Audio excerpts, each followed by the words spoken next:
Prime Minister Theresa May is struggling to find a compromise to a trade agreement with the EU after Foreign Secretary Boris Johnson savaged her plans for a customs union partnership with Brussels as crazy.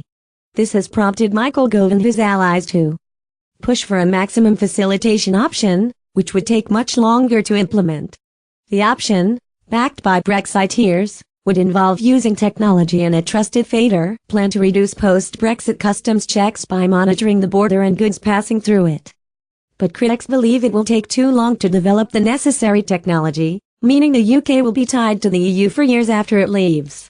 Michael Gove and his allies are pushing for a maximum facilitation option, which would take much longer to implement. Mrs. May's former Chief of Staff Nick Timothy called on the PM to abandon her preferred option of a customs partnership in favor of the maximum facilitation customs arrangement.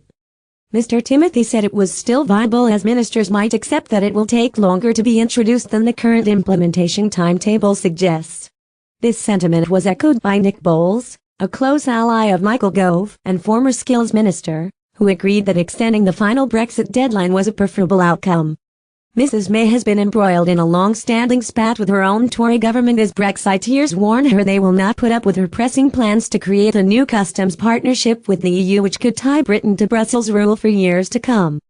Getty Brexit News, Theresa May is struggling to come to a trade agreement with the EU. Getty Brexit News, Theresa May faced humiliation during PMQS on Wednesday. The PM is behind a plan devised by controversial civil Ollie Robbins, which would turn Britain into the EU's tax collector in a bid to sort out customs problems after Brexit and create a frictionless border between Northern Ireland and Ireland.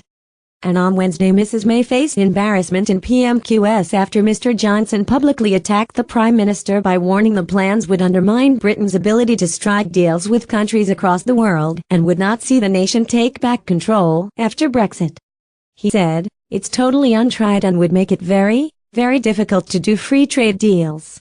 If you have the new customs partnership, you have a crazy system whereby you end up collecting the tariffs on behalf of the EU at the UK frontier." It remains unclear whether Downing Street will back the MacFax option, which is used by Norway.